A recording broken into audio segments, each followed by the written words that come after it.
Ọ̀kasànmi ó wá kìlọ̀ kókókó làárọ̀ fàdìtì fáwọn olùkópa láti bọ̀wọ̀ fún òfin àti ìlànà ìdánwò náà tàbí kí wọ́n fara káásá òfin. Lákòótán alukoro àjọ ọlọ́pàá ọ̀hún fìdí rẹ̀ múlẹ̀ wípé ìdánwò ọlọ́kan òjọ̀kan ọ̀hún kò sẹ́yìn àti rí i dájú wípé ìka tó tọ́ sí mọ́ ó ní wọ́n fi rin mú nípa agbanisíṣẹ́ àti lójúnà àtijọ́ kàńdá kúrò nínú ìrẹsì àwọn tí wọn yóò gbà ṣiṣẹ́ nínú iṣẹ́ ọlọ́pàá eléyìí tó ń lọ lọ́wọ́. Láti ìpínlẹ̀ Kwara, Abọ́lárìn Dáńsàràfà ló ń jábọ̀ ròyìn fún tẹlifíṣàn Orísun.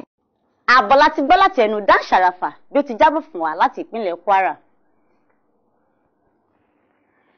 Ẹgbẹ́ àwọn òṣìṣẹ́ ẹ̀ka ètò ìdájọ́ ní orílẹ̀-èdè yìí, ìyẹn Judiciary Staff Union of Nigeria (JUSUN), ti ṣàpèjúwe gómìnà Adams Oshiomhole ti ìpínlẹ̀ Edo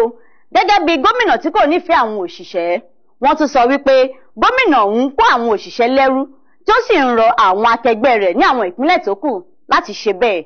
Àwọn ẹgbẹ́ náà sọ wípé nígbà tí àwọn gómìnà bá kọ̀ láti san owó oṣù ni àwọn òṣìṣẹ́ máa ń gbé ìgbésẹ̀ ìyanṣẹ́lódì, àti wípé bí àwọn òṣìṣẹ́ bá wá yanṣẹ́lódì tí àwọn gómìnà wá ń fi òfin kò síṣẹ́ kò sówó sílẹ̀, kì í mú ìtẹ̀síwájú bá ètò ọrọ̀ ajé ìpínlẹ̀ àti orílẹ̀-èdè lápapọ̀. Nítorí náà, bí àwọn gómìnà bá ní kí àwọn òṣìṣẹ́ má yanṣẹ́lódì, ó di dandan kí wọ́n fún wọn ní owó oṣù wọn. Ààrẹ bí àwọn òṣìṣẹ́ ẹ̀ka ètò ìdájọ́ ní orílẹ̀-èdè Nàìjíríà, Marwan Adamu, ló sọ ọ̀rọ̀ náà níbi àpéjọ ẹlẹ́ẹ̀kẹta ẹgbẹ́ ọ̀hún tó wáyé ní ìpínlẹ̀ Katsina. Bẹ́ẹ̀ ló sọ wípé òfin kò síṣẹ́ kò sówó gbọ́dọ̀ jẹ́ ohun rodò lọ́mumi lórílẹ̀-èdè yìí tí ìjọba bá fẹ́ ìtẹ̀síwájú iṣẹ́. Ààrẹ ẹgbẹ́ náà wá fi ìkọminú rẹ̀ hàn lórí bí àwọn ìjọba ìpínlẹ̀ mìíràn ti ń jẹ àwọn òṣìṣẹ́ lówó oṣù 18. Ó tún fi kún un pé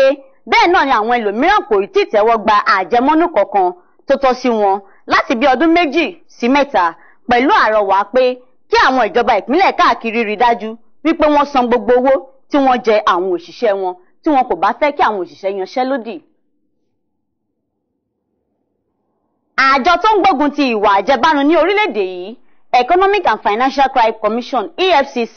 ti gbé ìgbìmọ̀ kan dìde láti lọ sí Maiduguri kí wọ́n sì ṣe ìwádìí lórí bí àwọn kan ti darí oúnjẹ tó yẹ fún àwọn tí eṣin òkọ́kù Boko Haram sọ di aláìnílé lórí ní ìpínlẹ̀ Borno. Ọ̀kan nínú àwọn òṣìṣẹ́ àjọ EFCC sọ wípé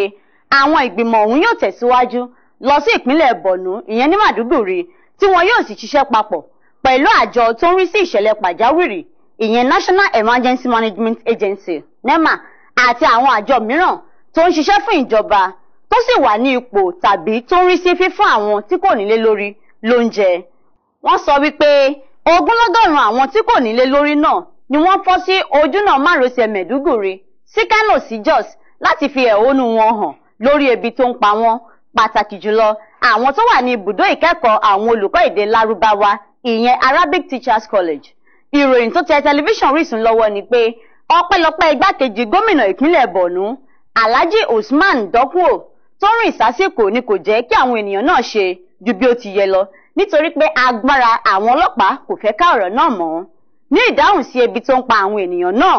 ààrẹ ilé ìgbìmọ̀ aṣòfin àgbà Olúbùkọ́lá Sàràkí sọ wípé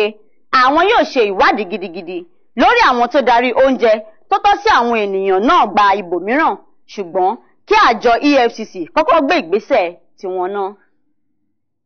Ní báyìí, Ibrahim Ganiu ti wà lójú òpó bí ó ti máa fún wa níròyìn láti ìpínlẹ̀ Ọ̀yọ́.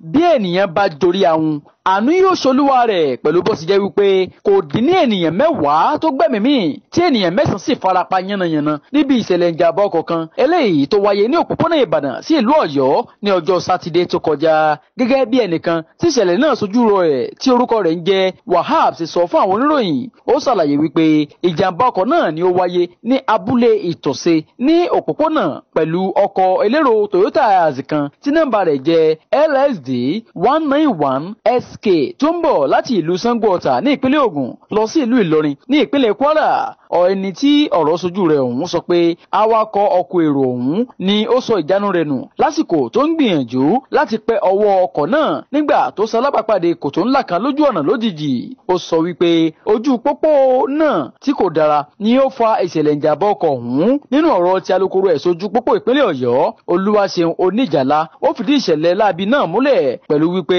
àwọn tí wọ́n lùgbàdì àdánwò níbi ìjàmbá ọkọ̀ ọ̀hún ni wọ́n ti kó lọ sí ilé ìwòsàn kan ní ìlú Ìbàdàn tí í ṣolúlú ìpínlẹ̀ Ọ̀yọ́. Láti Ìbàdàn tí í ṣolúlú ìpínlẹ̀ Ọ̀yọ́, Ibrahim Ganiyu ló ń jábọ̀ ròyìn fún iléeṣẹ́ tẹlifíṣàn Orísun.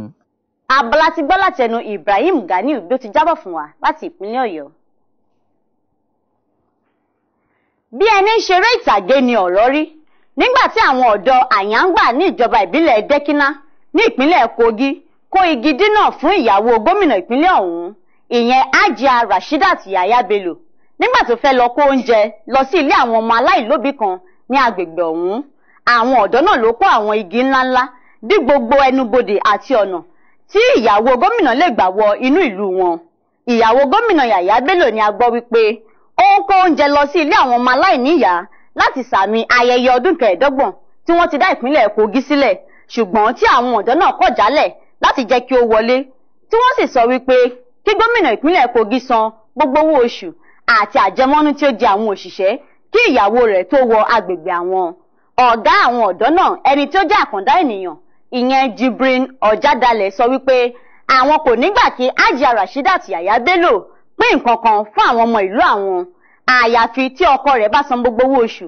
àti àjẹmọ́nú tí ó jẹ àwọn òṣìṣẹ́, àti wípé àwọn fẹ́ kí gómìnà Yahaya Bello ṣàlàyé bí ó ṣe ná 20 bílíọ̀nù náírà tí ìjọba àpapọ̀ pín fún ìpínlẹ̀ Kogi. Bákan náà ni ọ̀kan nínú àwọn ọ̀dọ́ ọ̀hún, ìyẹn Peters David, kí ọ̀rọ̀ olórí àwọn ọ̀dọ́ náà lẹ́yìn wípé àwọn kò gbọdọ̀ rí òṣìṣẹ́ gómìnà náà tàbí ìyàwó rẹ̀ ní agbègbè àwọn, wípé àyàfi tí gómìnà bá san gbogbo owó oṣù tó jẹ àwọn òṣìṣẹ́ nípínlẹ̀ ọ̀hún. Ní báyìí, Adédire Adéoyè ti wà lójú òpó láti jábọ̀ fún wa láti ìpínlẹ̀ Ọ̀ṣun. Àwọn ọ̀dọ́ kan ní ìlú Ẹ̀sà Òkè ní ìjọba ìbílẹ̀ Òbòkun ní ìpínlẹ̀ Ọ̀ṣun kọlù àwọn òṣìṣẹ́ iléeṣẹ́ mọ̀nàmọ́ná IBEDC torí àìmúnáwá fún ọjọ́ méjì.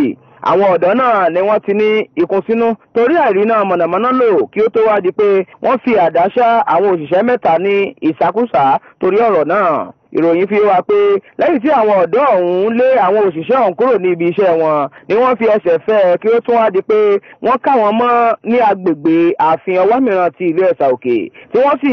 lù wọ́n bí ẹni lu bàrà. Wọ́n tó ya bo ilé-iṣẹ́ àwọn oníṣẹ́ mọ̀nàmọ́ná ọ̀hún tí wọ́n sì bà àwọn irinṣẹ́ wọn jẹ́. Nígbà tó ń sọ̀rọ̀ lórí ìṣẹ̀lẹ̀ ọ̀hún, ọ̀gá àgbà àjọ IBEDC ní ìhà Ọ̀ṣun bú ẹnu àtẹ́ lu ìṣẹ̀lẹ̀ ọ̀hún tí ó sì ṣàlàyé pé ìṣẹ̀lẹ̀ àìmúnáwá ọ̀hún kò ṣẹ̀yìn àtúnṣe àti àyẹ̀wò àdìgbàdégbà tí ilé-iṣẹ́ tó ń pín iná mọ̀nàmọ́ná TCN ń ṣe lórí ìtàkùn agbára 132 kVA tó wà lágbègbè ọ̀hún. Nínú ọ̀rọ̀ tirẹ̀, agbẹnusọ iléeṣẹ́ náà Kíkẹ́ Owóẹ̀yẹ ṣàlàyé pé ní kété tí àyẹ̀wò iṣẹ́ ọ̀hún parí ní iná mọ̀nàmọ́ná ti tàn lágbègbè ọ̀hún, pẹ̀lú pé ṣíṣe àyẹ̀wò ọ̀hún ṣe pàtàkì lójú náà ti mú kí iṣẹ́ agbára ọ̀hún yanrantí. Wọ́n bu ẹnu àtẹ́ lu ìṣeṣẹ́ àwọn ọ̀dọ́ ọ̀hún eléyìí tí ó mú àwọn òṣìṣẹ́ iléeṣẹ́ ọ̀hún mẹ́ta ṣe léṣe yánnayànna látàrí àdá tí wọ́n fi ṣá wọn. Látàrí ìṣẹ̀lẹ̀ yìí, àjọ IBEDC ní àwọn ti dáwọ́ iṣẹ́ dúró ní ìlú Ẹ̀sà Òkè àti agbègbè rẹ̀